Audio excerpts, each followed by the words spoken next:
Welcome everyone from Aquinas College and the School of Education to our Being an Anti-Racist Educator webinar. We are committed to supporting diverse learners and to diversifying the teacher workforce. Please note you can add questions in the chat and adjust the view between the speakers and slides to your preference. Now I'll pass it over to Ashanti Bryant, who will guide this dialogue tonight. Good evening, everyone. Ashanti Bryant here. So excited to have this conversation and to dive in to this specific topic of being an anti-racist educator. As we prepare to move into this discussion and conversation, I just wanted to frame for you a bit before we dive in. First of all, this topic is likely a course of study. And so we will have about 59 and a half minutes with you on this webinar, and you'll have opportunity to engage with us, but this is really a course of study. And Aquinas College's School of Education has even signaled that we might even be able to continue in this conversation with some future sessions. So if you apply pressure and the outcomes of this session and the takeaways are of value to you, we might be able to facilitate future sessions. I also want to first acknowledge our colleagues on the panel for this webinar and for this experience. Again, I'm Ashanti Bryant. I currently serve as the Director of Early Childhood Services at IFF, investing in high quality early childhood education in lower to moderate income communities throughout the Midwest. I do live in Grand Rapids, Michigan, and I'd like to introduce my colleagues. Lindsay Cherry. Lindsay, would you provide just a brief intro of yourself? Hello, everyone. I am Lindsay Cherry. I teach in the West Ottawa Public School District. I work at Harbor Lights Middle School as a 7th grade English teacher, and I am the co-founder of I Am Academy, which has just started this past summer. It is an organization that my husband and I have created. Fantastic. Thank you, Lindsay. And Shomari. Hello, everyone. My name is Shomari Tate, and I serve as the Director of Equity and Multiculturalism at Catholic Central High School here. So I lead all of our diversity, equity, and inclusion initiatives with our faculty and staff and also our students. I wear a couple of different hats here. Not only do I do our cultural work, I also coach football and I teach public speaking class and provide mentorship and leadership competency to our students and faculty and staff. Fantastic. Fantastic. Well, to begin our time, we're going to open in prayer, and we're going to also ask Shomari Tate, who is also a deacon, and I believe in the process of becoming a licensed minister, to lead us in prayer to launch our time. So we'd like to invite you into this space of prayer, led by Mr. Shomari Tate. Merciful, wonderful God, thank you for calling us to this event. We seek your blessings on our discussion and ask that you open our hearts and minds as we seek to better understand our biases and the impact of systemic racism on the children and the families that we serve. Forgive us, Lord, for all the times when we have failed to love and respect others. Inspire us to take steps that will lead toward a more just and compassionate society. When your word falls, God, nothing can remain the same. And our prayer is that you change us and do a deep work in us, for us, and through us. In Jesus' name I pray, amen. Amen. Thank you, Shomari. So we'll dive right in. And what we have, folks, is we have slides, and the way the structure will be for this evening is we'll be sharing some content and information, all three panelists, but in between us sharing, we will have an opportunity for you to input questions or prompts into the chat, and then we'll be discussing our topics together. So as we're presenting, you are welcome to take notes. You're also welcome to enter questions or prompts into the chat. And also, you will have at the very end of this learning session and webinar access to the slides that we're sharing in this evening. So I'd like to just frame again that Dr. Ibram Kendi is a national expert on anti-racism, and he made the following quotes, and I'll just read it to you for the sake of our time this evening. The only way to undo racism is to consistently identify and describe it, and then dismantle it, writes Dr. Kendi. That is the essence of anti-racism, the action that must follow both emotional and intellectual awareness of racism. I'll read it again. The only way to undo racism is to consistently, which signals that it is a process, it is ongoing, identify and describe it, and then dismantle it. This is the essence of anti-racism. It's the action that must follow both emotional and intellectual awareness of racism.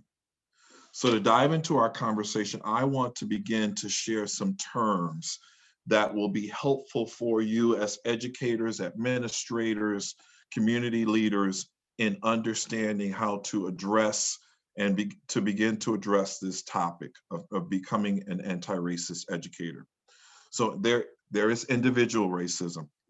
It occurs between individuals, and these are public expressions of racism, often involving slurs, biases, or hateful words or actions. So there's the individual level. Then there's institutionalized racism, which occurs in organizations or institutions. These are discriminatory treatments, unfair policies, rules, guidelines, or biased practices based on race that result often in inequitable outcomes for whites over people of color and extend considerably beyond prejudice. So there's a difference than just prejudice, right? These institutional policies often never mention any racial group, but the intent is to create advantages for a specific group. So for example, a school system where students of color are more frequently distributed into the most crowded classrooms and underfunded schools and out of the higher resourced schools. Now that's a loaded example that we could also spend an entire hour on discussing. Structural racism is the overarching system of racial bias in a society, often across institutions in a society. These systems then give privileges to white people, resulting in disadvantages to people of color. An example, stereotypes of people of color as criminals in the mainstream movies and media perpetuates structural racism. I'm going to move on to other definitions, but these are different levels of racism. White privilege. There are white papers, there's whole studies around this, there are books even, but as a definition, white privilege refers to the unquestioned and unearned set of advantages, entitlements, benefits, and choices bestowed on people solely because they are white. Generally, white people who experience such privilege do so without being conscious of it. Microaggressions. This is an interesting one. These are brief, commonplace, subtle, and yet, or blatantly daily verbal behaviors or environmental indignities, whether intentional or unintentional, that communicate hostile, derogatory, or negative racial slights and insults towards people of color. I'll give an example from my own experience as one of the first African-American leaders in a private Christian school system here in West Michigan. Ashanti, you are incredibly articulate, they said. You are incredibly articulate. And so I would have to often unpack and think through, what does that mean? Right? Does that suggest that they've never experienced anyone who could, of my color or my background or my profile, who spoke in a certain way? Does that suggest a lowered expectation around the ability to speak clearly and communicate clearly, et cetera, et cetera? Microaggressions, brief, commonplace, subtle, or blatant, daily, verbal, behavioral, or environmental indignities that again cause a slight or racial slight and an insult toward people of color. Cultural appropriation. This is the theft of cultural elements for one's own use or profit even, including symbols, art, language, custom, etc., often without understanding, often without acknowledgement, often without respect for its value in the original culture that created it. And it results from the assumption of a dominant, predominantly white culture's right to take other cultural elements and embrace them as their own. I want you to be thinking, Shomari and Lindsay, of examples of some of these when we get to discussion, because I'll be moving pretty quickly here.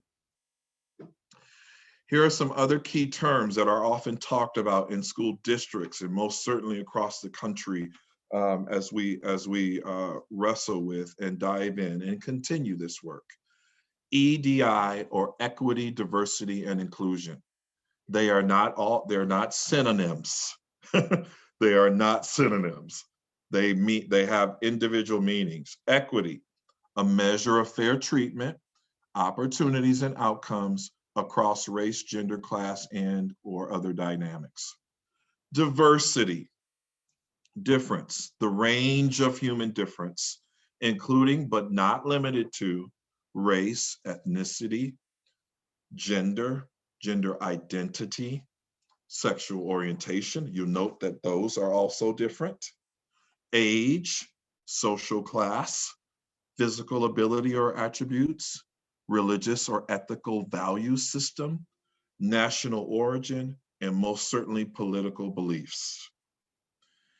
Inclusion is really, it refers to the intentional ongoing effort to ensure that diverse individuals across all of those categories plus fully participate in all aspects of an institution or an organization's work, including decision-making processes. It also refers to the ways that diverse participants are valued as respected members of that organization or institution and or in a community. I'm moving quickly. Implicit bias. This is often referred to as unconscious bias or hidden bias, but implicit biases are negative associations that people unknowingly hold. They are often expressed automatically without conscious awareness.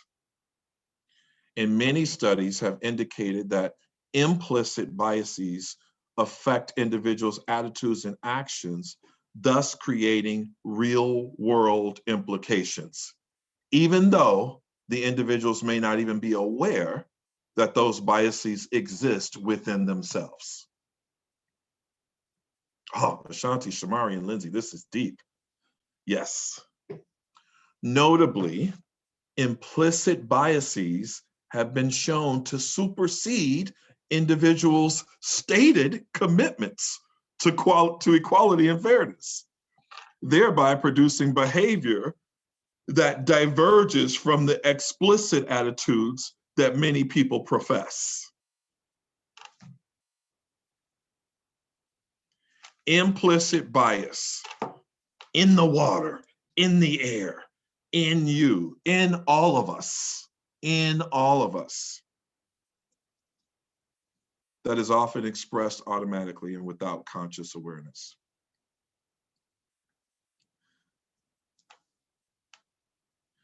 Other key terms, and then I'll wrap up terms and we'll go into a little bit of discussion here.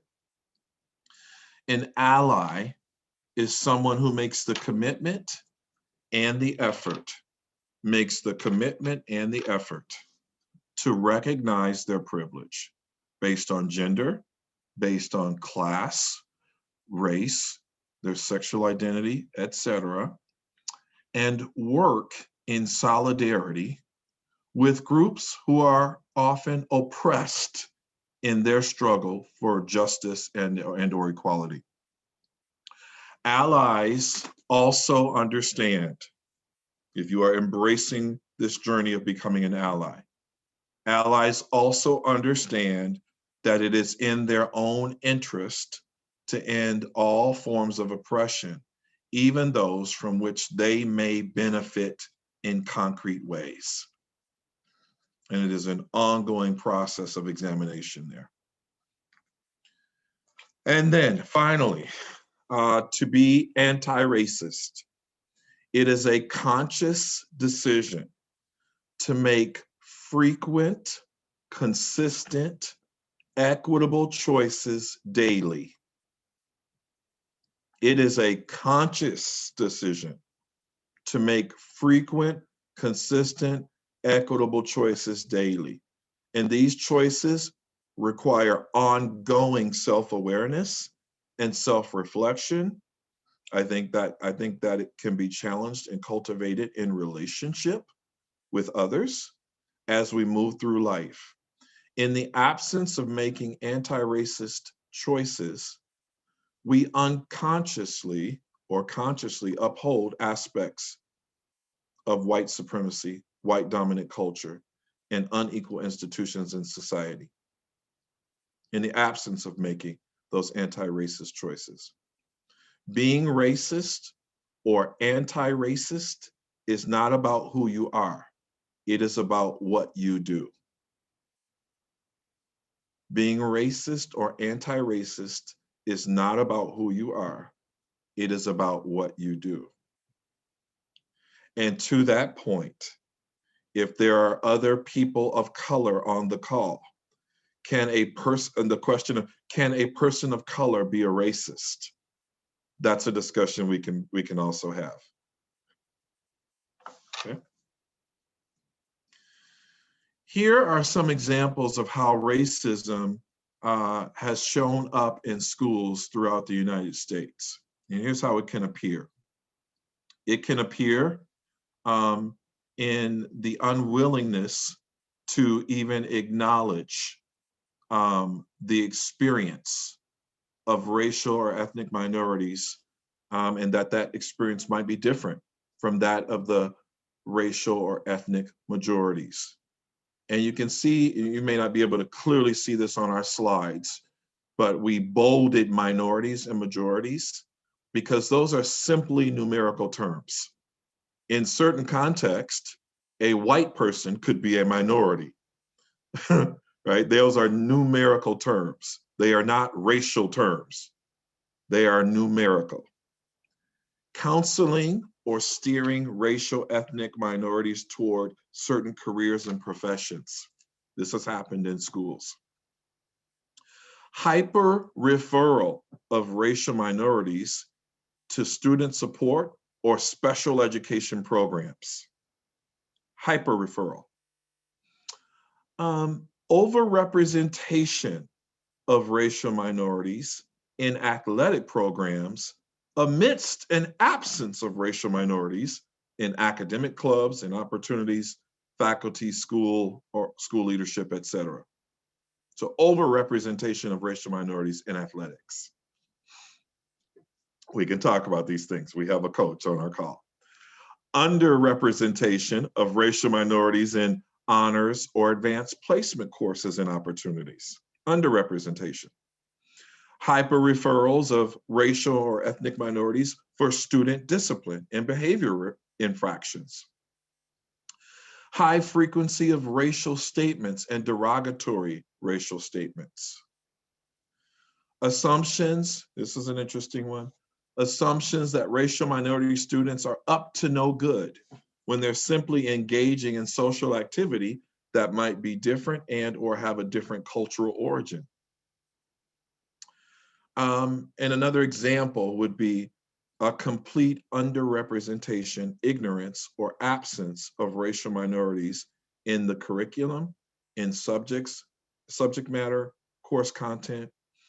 And this, and as an example, you know, the need to go beyond Martin Luther King Day, the need to go beyond discussion around Cesar Chavez, the need to go beyond themes of slavery, oppression, and civil rights, as if that is the overall and only experience of a group of people.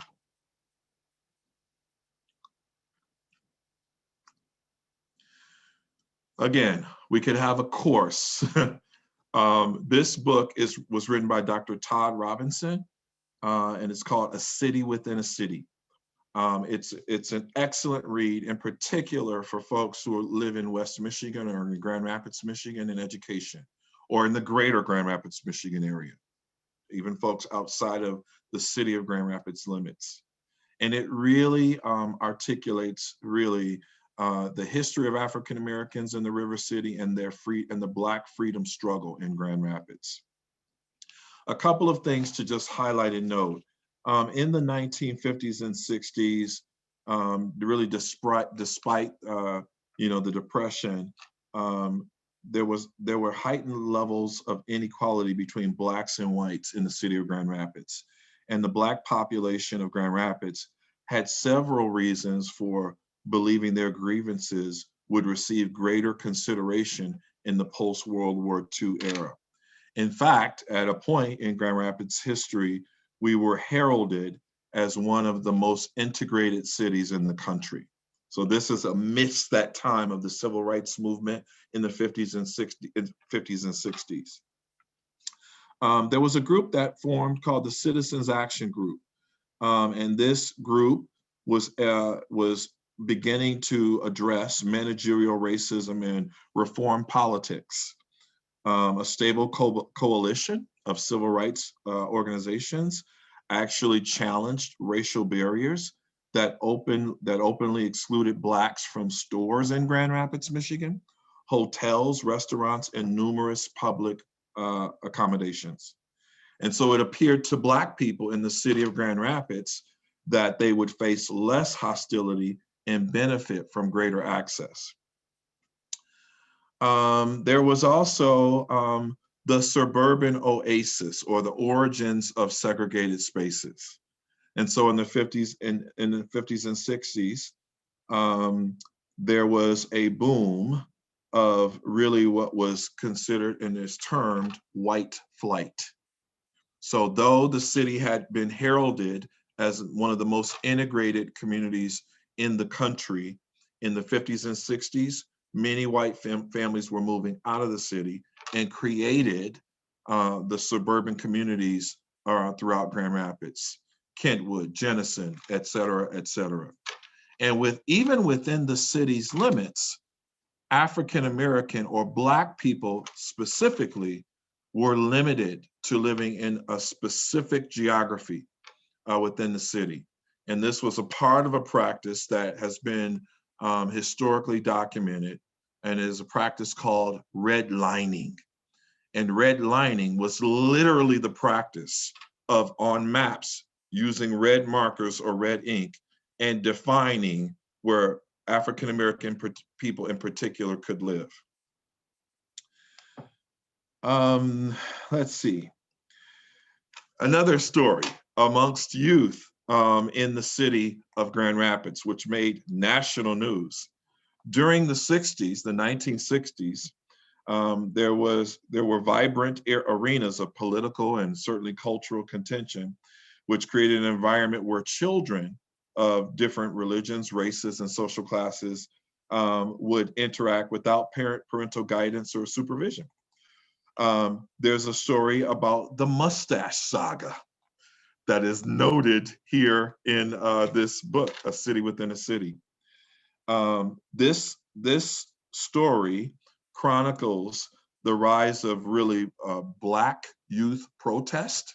And so in the 1960s, Black youth in Grand Rapids were diving into protest themselves. And the Mustache Saga was simply the story that administrators in the city's public schools would actually remove and or give consequences to Black males who had a mustache like myself or Shomari. And so they received behavioral consequences for having a mustache, even though the Black leaders of their times, from Martin Luther King to the Reverend Jesse Jackson to celebrities, etc., all also wore mustaches. This mustache saga actually was documented on national news, and this story came from Grand Rapids, Michigan. Hair debates, clothing styles, dress codes, the high school Black student rights movement became a nationwide phenomenon by the late 1960s.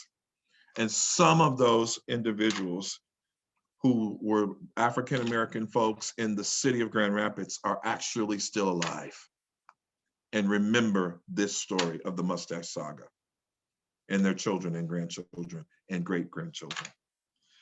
And lastly, I'll highlight and wrap up here so that we can move on. A Black child's burden, busing to achieve racial balance. So in the 1960s and early 1970s, children were being bused via the first initiative around fully integrating schools, which led to all kinds of upheaval in local communities, riots, young Black children being targeted by white adults in the city of Grand Rapids, violence towards children, etc. I want to move on, and we're going to go to a brief time of discussion. Shomari, Lindsay. Ooh, so much rich info there. So much valuable info there. As you were talking about cultural appropriation and implicit biases, a couple of things came to my mind. And the first thing that comes to my mind is when we're talking about Black and brown children being perceived as misbehaving in certain situations, I often think about the exact same identical behaviors that their white counterparts will either mimic, copy, or pick up, and then it's just seen as the boys being the boys. So when I think about cultural appropriation and implicit bias together, those are the first two that come to my mind, or that's the first example that comes to my mind. Lindsay, do you have any thoughts regarding the content and what I've raised so far in our session? Yeah, just to go off of what you've talked about and what Shomari just brought up, I have a prime example of that just happened a couple of weeks ago, where a Black student is wearing a certain shirt, and it is against our dress code. And a teacher had emailed me about it, and I said, well, are we correcting all the students who have their hoods on, all the girls that have their midriffs showing? That's all against dress code. If you're going to correct this one student, then we need to make sure that we're doing it for all students. And I keep bringing that back to our educators, to my colleagues who have been asking me, well, what do I need to do? What changes do I need to make? And I just simply say to them, well, if you are correcting a student, an African-American student, in whichever way, or writing a referral, you need to ask yourself, are you doing this for all students? Or is this just a student that you're noticing who's, doing the incorrect behavior or saying the wrong thing or wearing the wrong thing? You have to, that's the easiest way that you can just kind of process that. Is it a bias that, or whatever it is that's making you kind of point out that student, or are you doing it for all students? And I think that's an easy way to justify whatever it is that you're doing. Kristen raised as a question in a couple of questions in the chat. She asked, is anti-racism similar to what MLK says about being active rather than passively anti-racist? I think so, Kristen. I really do think so. And the second question, and if so, Shomari and Lindsay, I would like us to respond to this. And if so, what does that activism look like in the classroom, especially from a white teacher or a white teacher's perspective? Ooh, that's an incredible question. And one thing that I've seen from my experience is there is this passive anti-racism movement going on, as if we all can name racism as a bad thing. We can all name it as a sin, if you will.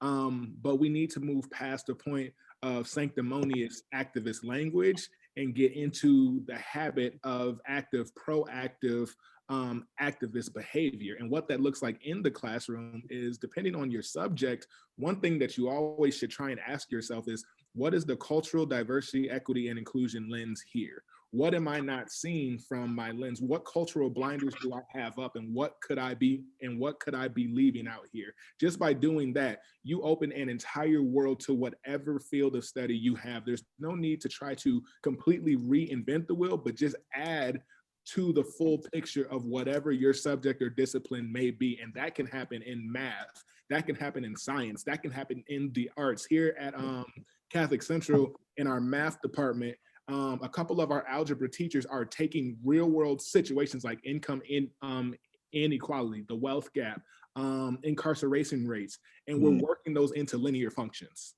Yeah. Not only are kids looking at the math problem, but they're also engaging it and putting it into practice in the real world.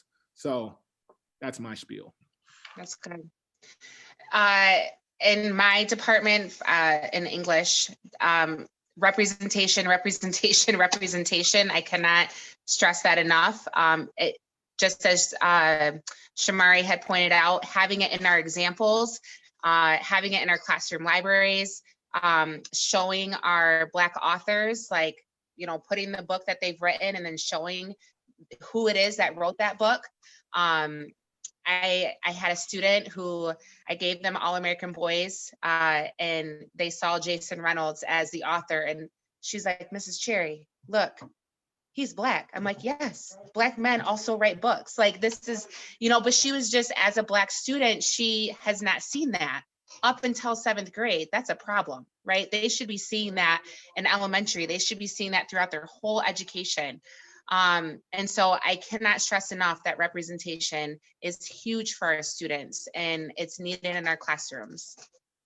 Yeah, and I would just add that would apply to the kindergarten and preschool teachers who might be on the call, right? Right, you're hearing from high school folks, right, or secondary level folks, but that could also apply to the kindergarten and elementary teachers in terms of books, etc. On a previous call that was facilitated by Aquinas College and the School of Education, we had a parent on. Her name is India Adams. And one of the things that she shared that is important for teachers to note, and then I'm going to hand it off to Shomari, is the importance of, in terms of activism in the classroom and how you engage with students, neutralizing racism is the way she described it. Neutralizing it, as in with a diverse classroom, your practice of incorporating people of color and their accomplishments into your curriculum, embedding it and integrating it and having it be a part of the learning for all students, and not just on a 28-day celebration of one group's history within the country, is a way of neutralizing it, okay? I wanna move on to Shomari to share, and then we'll continue in discussion. And hopefully Lindsay, as a classroom teacher, will also be able to get to more of her content. Shomari. Yep. All righty. So before we get going, I want everyone to do this with me really quick. Take a deep breath in and hold it in for 5 seconds. Now let it out. Do it one more time. Deep breath in, 5 seconds. Hold it. Now let it out. I'll explain why we just did that in just a moment. What I'm about to talk about here comes from a diversity, equity, and inclusion practitioner. He is the director of the Racial Empowerment Collaborative at the University of Pennsylvania, and he is also a professor of Africana Studies, Dr. Howard C. Stevenson. His brother, Brian Stevenson, is the author of the nationwide acclaimed book, Just Mercy. So this is his research from his book known as Promoting Racial Literacy in Schools, Differences That Make a Difference. Next slide, please. So we often talk about, all the different terms that come with racism and racial injustice, and those things are very important, but there's also a need, as Ashanti pointed out earlier, the action that follows our naming of this emotional and intellectual capacity and awareness of racism. And that is a term known as racial literacy. And what the research shows us from a neuroscience perspective is that in racially tense situations, our brains shut down and we begin, whether we're white or we're Black, we begin to dehumanize Black and brown people. So when our brains shut down in these situations, Black and brown people, whether they be children, whether they be men, whether they be women, they become older than what they are, i.e. Tamir Rice. They become larger than what they are, i.e. Michael Brown, and they become closer than what they are, i.e. Trayvon Martin. When we are at our worst, we tend to convince ourselves that for whatever reason, whether it be an implicit bias, whether it be our walk of life, whether it be one negative encounter, we convince ourselves that Black and brown people do not deserve affection or protection. Next slide, please. So there are some tools here for our racial literacy of social encounters. Those tools are reading. We have to be able to recognize when and how racial moments are happening. We have to notice what our stress reactions are to them. I'll get to that in just a second when we get to our mindfulness tools. And then we have to recast. And in our minds, we have to take this tsunami of approach of emotions that we're feeling and turn it into what's known as the mountain climbing experience. While it's hard, it's more doable that way. Overcoming a tsunami is almost insurmountable. But climbing a mountain is much more doable, even though there are going to be some challenges, some real world challenges that we're going to face on the way. And then we have to react in such a manner that allows us to make healthy decisions that are neither underreactions or overreactions. So our mindfulness strategy, if I'm having this conversation, and I use these tools daily, I did this professional development series with Dr. Stevenson when I was working for MSU's Office for Inclusion when I was an undergraduate, and I got to sit in as one of 2 students in this session. So the tools here, the first tool is to calculate, what am I feeling on a scale of 1 to 10? And I mean that so literally in terms of getting into our next tool of locating, where am I feeling this? So as Ashanti was talking about some things, it took me back to some racially tense situations that I've had at work in my day-to-day life. And where do I feel that at? My chest, the front of my head.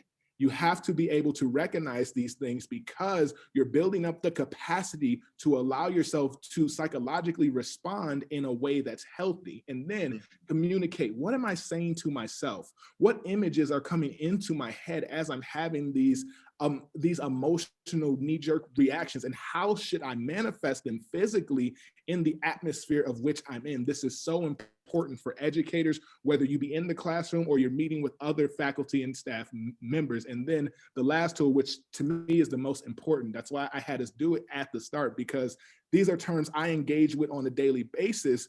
But even as Ashanti was talking, they still made me feel some type of way. You just breathe in,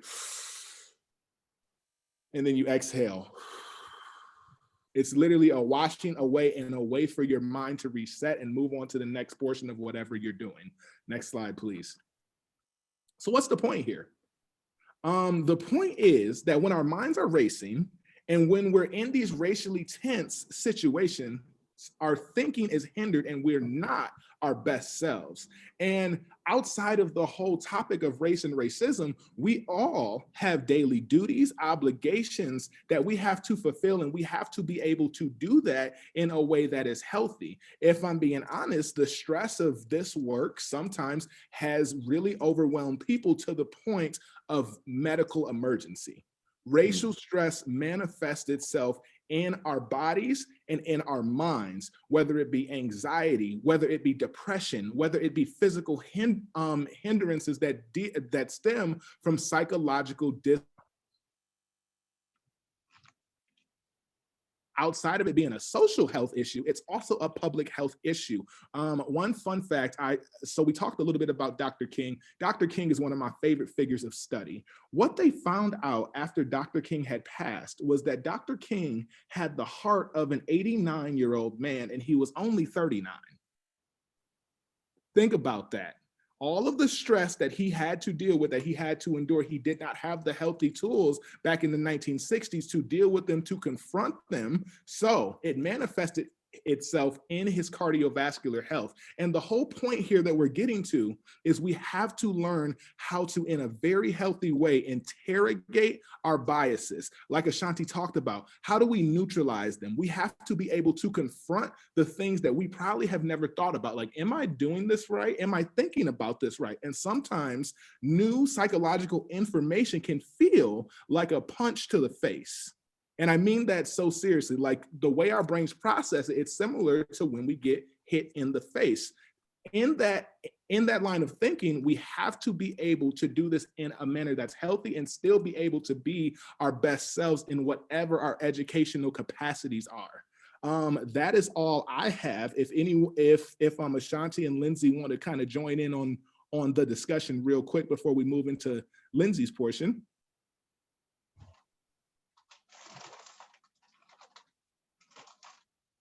Go ahead, Lindsay. Thank you, Shomari, so much. That mindfulness is key. Oh my goodness. And, you know, thinking back to, you know, as Ashanti was sharing or describing the different key, you know, vocab around this, it definitely brought back some stuff, and it brings it back over and over again. And we do have to breathe through and pay attention to what is happening. And something that was said to me actually this past summer, when George Floyd was murdered, you know, I couldn't take anymore. And I still have yet to watch the video because I watched Philando Castile and I can't do another one. And just rising up in me, you know, just the pain and the stress and the anger. And I was ready just to throw my hands up, like, I'm done. I don't know what I'm doing all this work for, and it's not making a difference. And a community leader out here in Holland said, you have to pace yourself. You have to take care of yourself. You have to center yourself. And it's okay that in this moment, you don't want to do the work anymore. And yet, understand that you have to keep doing the work because it's necessary, because we have to have a better tomorrow. And so he talked to us about pacing, and that is key. Continue to work, but understand that there's going to be moments where you're moving a little bit, you know, you're moving the dial a little bit more and faster. And there's other times where it may be coming back or moving more slowly than what we want, but we have to stay in the work. It's necessary. So that mindfulness is what's going to keep us healthy and able to keep going. It's so key. I mean, there have been, before I learned about this strategy, there were times where, you know, I would come home, you know, and I would have other things to do in terms of, I'm still a doctoral student. I still have, you know, my studies to worry about. I have family members that I'm accountable to. I'm a minister. I couldn't even get to that place because of where my mind was just from dealing with the work stuff. Like, when I tell you guys, like, you'll see me do it. If you're ever in a meeting with me, you'll see me take a deep breath. You'll see me take a pause before I respond, because I'm working these steps because they're going to help me be my best self at all times, even when the situation may not be the best situation. And then there was a question earlier, what recommendations for world history curriculum with, what are recommendations for world history curriculum with a non-Eurocentric lens? How can we create a more equitable social studies curriculum? What framework is recommended? I'm posing that to the panelists. What framework do you both think is recommended from a world history, non-Eurocentric lens? So I'll dive in and just offer Dr. Fatima that, we could do some research to support you with this, but frankly, often, because most of our curriculum is coming from a Eurocentric lens, we have to supplant and supplement by frankly doing the research and doing the work ourselves to create that more equitable social studies learning for students. Is there a recommended framework? There are several academics who have proposed a framework. I don't know that there's an actual pre-packaged curriculum that we could access and recommend to teachers across the country, to teachers here locally. But I would offer that unit by unit, right? That teachers who are given time for planning actually do the research themselves and integrate those stories, the history, the experiences of people groups, et cetera, in different geographies into the social studies curriculum. Lindsay, I want to turn it over. Go ahead, please. And it's your time now, by the way. Oh, okay, perfect. I just want to add in too, a social studies teacher that I work next to. She ended up going to a PD training at actually Hope College. And what she gained from there, and I didn't even know this a couple years ago, was instead of saying slaves, we say enslaved people, right? And instead of just focusing on Black history in February, and that the story that's being told is of slavery, you actually start at the beginning of the year in Africa with kings and queens, right? You build up this people, the African people, and they're not savages. They're not slaves. They actually had their own societies, and they didn't need, people from Europe to come and take over. They had their own thing going on. And so, it's the counter narrative that needs to be shared of all people of color, that we're not, like you said earlier, Ashanti, just focusing on Cesar Chavez, but these people of color, they are, they're resilient, they're strong, they're smart, they're beautiful. And we don't have to focus on, the marginalization, all the harm that's been done. We need to tell the whole story. And so I think that's important. And like you said, she has yet to find a curriculum that she's satisfied with. She's had to go into hers and she started in her own class. And so she did not have the okay by the entire department, but she has set the stage and the example, and slowly but surely people have started coming on board. That's the disruption, is being willing to think outside of the box and being willing just to do it. And maybe you are asking for forgiveness and not permission, and because that's what's best for your students. So I would like to just share with you some research that I've done. This was throughout my master's at Aquinas College. And just to I'm going to do this first part super fast, just because you can look up the research, you can find it, it's out there. And so we know that in our society, America has a long history of oppressing, marginalizing, discriminating against the Black community. We know that. The racial trauma is experienced by the Black community and has left a biological and genetic imprint on our students. They are affected by the years and years and years of oppression. The past and current education system continues to fail our Black students because of systematic racism. It's deeply rooted in our education system, and that has to be dismantled. And then the achievement gap, now they're using the term opportunity gap. Although work has been done to close the gap, I personally do not believe it's been done fast enough. There's so much more work that needs to be done. We can go to the next slide. And so when I was looking at the achievement gap, like I sat there after Philando Castile and I'm like, what can I do? You know, Colin Kaepernick took his knee and he has millions of fans, millions of dollars to work with. I am just a teacher, but I want change for the future generation. So what can I do? So as I was looking at it, I'm looking at the achievement gap and I'm like, okay, what's the deal? All this research has been out here. We know that this is happening, you know, since the 60s. This isn't anything, I mean, before the 60s, this isn't anything new.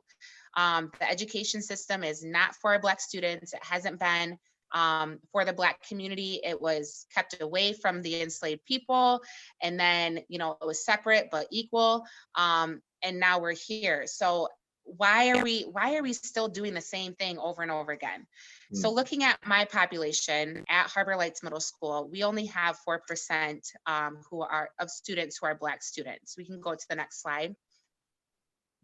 And then as I'm looking at data, the assessment data, with that small percentage, we only have 46% of Black students who are proficient at 3rd grade, whereas our white students are at 82.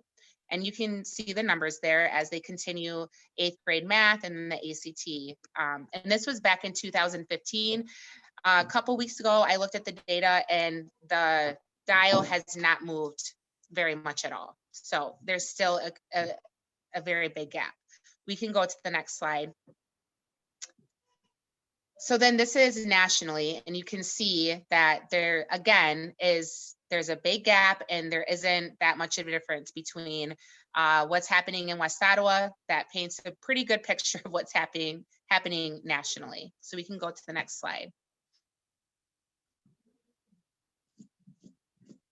All right, so I did some research. I studied Zaretta Hammond, Dr. Christopher Emden, and Dr. Eddie Moore. I would strongly recommend that you go and check these amazing people out. Their work wrapped up in a nice package for you is that we need to increase cultural competency among our educators. We need to learn about our students' backgrounds, actually get to know our students.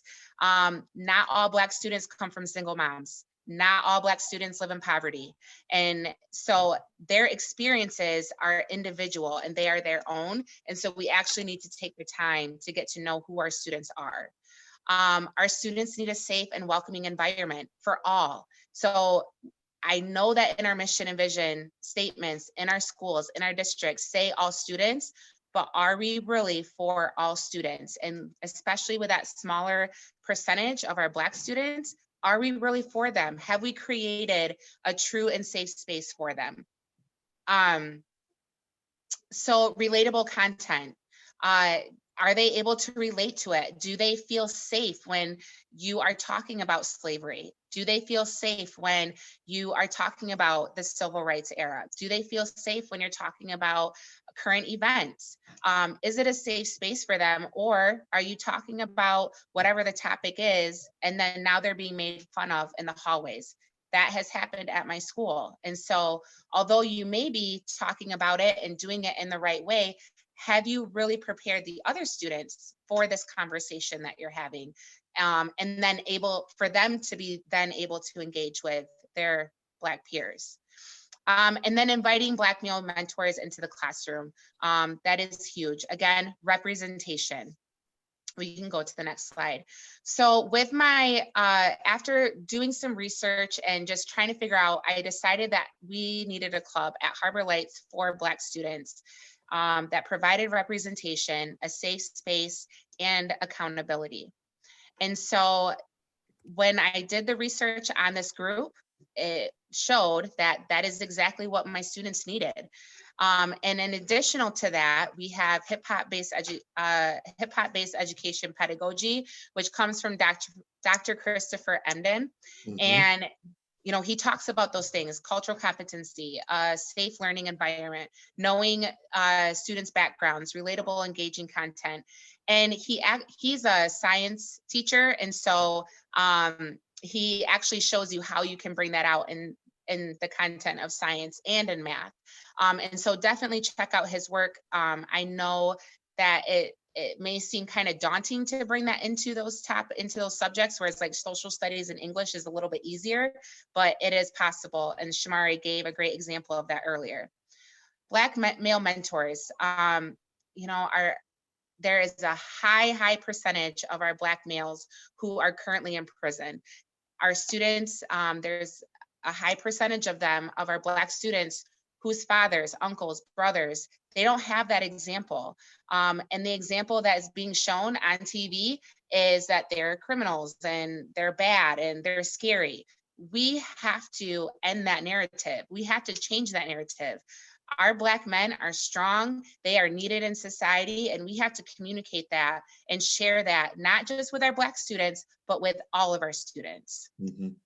I don't know if there is another slide.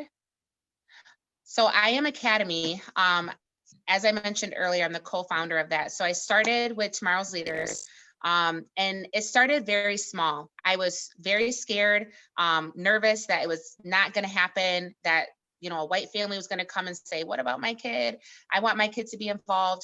And so I was very quiet about it and just gained the confidence of my administrators, of my colleagues.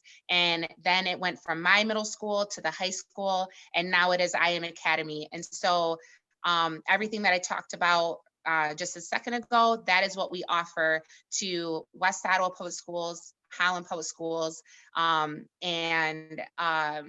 yeah, so it's a mentorship program. We are bringing our Black community leaders into the school. Right now we can't because of COVID, but that is what we are doing, so that they can see that representation. They can see a Black doctor, they can see a Black lawyer, and hear about what it took to get to that point and what success looks like. We hold them accountable for their academics and behavior, and we provide opportunities like putting on a play, where they may not do a play or a musical in school because there isn't representation, there isn't a space for them. They don't feel safe. So why would they try out? I try to encourage my students to go for a play, to do the musical, and they're like, I'm not doing that, Mrs. Cherry. What, are you crazy? But we put on a play, and they were scared, they were nervous, but afterwards, it was incredible to watch how proud they were that they actually did that, and just being able to be a part of such a great experience. So yes, with all of that said, as a teacher, as I mentioned earlier, I truly believe that representation is key across the board. And you don't have to be a Black educator to impact Black students. As a white educator, you can make a difference. I cannot tell you how many times, as I advocated or connected a student of color with a white educator, the power that is there. And just real quick as an example, we were doing Intergroup Dialogue, which is just an exercise that teaches you how to have a conversation. And a Black male student sat across from a white female administrator, and they had this conversation about food and what your favorite food was in your own family. And afterwards, my Black male student was like, oh, she's real cool. I like her. She's normal. I wasn't expecting that. And this relationship came out of it that was so unexpected. I have Black students that will go to a white teacher versus coming to me because they have that connection. It's about connection. It's about getting to know your students and making a huge impact in their lives by doing small things. It doesn't have to be a big, extravagant thing. My social studies teacher, she just shares, throughout the year of Black leaders and what Black people are doing, and celebrates that and teaches her students that those counter narratives and brings them into the classroom. So again, you don't have to be a Black educator. You can be a white educator dismantling the system. We need all of us to be doing this work. It sounds like we probably have another 4 minutes. Thank you so much, Lindsay, to just continue a discussion, and then we'll wrap up everyone officially at 6:05. Thank you to my friend, Dr. Nkechi Eze, who is also making some comments in the chat. We need this in all of our schools. There's discussion about getting you a grant, Lindsay. I want a grant as well. I think Shomari does too. But frankly, to Lindsay's point, this kind of work can be embraced in all schools, regardless of the racial or ethnic identity of teachers. Going back to some of our previous content raised in this 1 hour session, it is really the work of becoming an anti-racist educator really is an ongoing, consistent re-examination of one's own background, one's own practices, and having discussion even. I think to the question raised earlier around how do we activate activism in our classroom, we also activate activism by actually addressing issues that are happening in our local communities and certainly in our country. Developmentally appropriate for sure, but we have to also, if we're going to become anti-racist and not pass on to future generations the work, this racist structure that exists in our schools and in our country, we have to talk to our children about becoming anti-racist, and regardless of their ethnicity. So I think that is also important, to create space, courageous space, safe space for children at the elementary, middle, and high school levels to be able to have conversations. Shomari, Lindsay, any other thoughts there? To Lindsay's point about, the power of a white educator, don't think just because you're a white educator that you can't be on the forefront of this effort. Some of the most impactful moments I have had is when I have been really the mediator on some cross-cultural situations where the white educator was interrogating bias that were present within a white student towards a student of color. That went so much further than if I would have inserted myself, because it's kind of a given my title and given my role, that I would insert myself. But because this white educator was on the forefront and was proactive about really not even confronting it, but just working through the student to learn a better form of cultural practice, it went so much farther. So to all my white educators that are on here, know that you play just as much of an important role in all of this, just as much as all of we do. We probably feel it a lot more personally, just given all of our identities, but this is, as Dr. King says, until all of us are free, none of us are free. So this is all of our jobs. Thank you, guys. Thank you both, to Ashanti, to Lindsay. This was incredible. Thank you. Yeah. And I would just add, just get to work, right? I'm in my basement. That's where I am starting. That's where great things start, in basements and garages, Disney, Apple. Just get started in the work, and don't allow your fear of doing it right and perfect get in the way of you doing work at all. It's going to paralyze you if you're like, oh, if I don't do it this way, you're going to mess up. I've messed up. And so just get to work and do it. And when you mess up, apologize and do it better the next time, right? And that's in all things that we do as educators. So I appreciate you all being here. Ashanti and Shomari, this has been a pleasure. And I hope you get to do it again. Absolutely. And to Karen's question, will the notes and vocabulary shared earlier be shared with all the participants? Absolutely. What I did not share, which was one of our last slides, we actually have multiple slides that begin, frankly, to list resources for you to access on this journey of becoming an anti-racist educator. We frankly did not exhaust that list. There are many, many resources. And again, as you have opportunity to provide feedback on this very brief, I would say, conversation, we might be able to convince our colleagues at Aquinas College to have another session where we can continue the conversation and even invite others who have been in this work to perhaps be on a panel. So yes, we will absolutely offer that information. Yes, and those slides will be on the Aquinas School of Ed's website by the end of this week. Thank you, Lindsay, Shomari, and Ashanti, for your insights, stories, and time tonight. The School of Education would also like to thank all of the attendees, and we look forward to this continued conversation and actions in becoming anti-racist educators. Thank you, everyone. Thank you, everyone.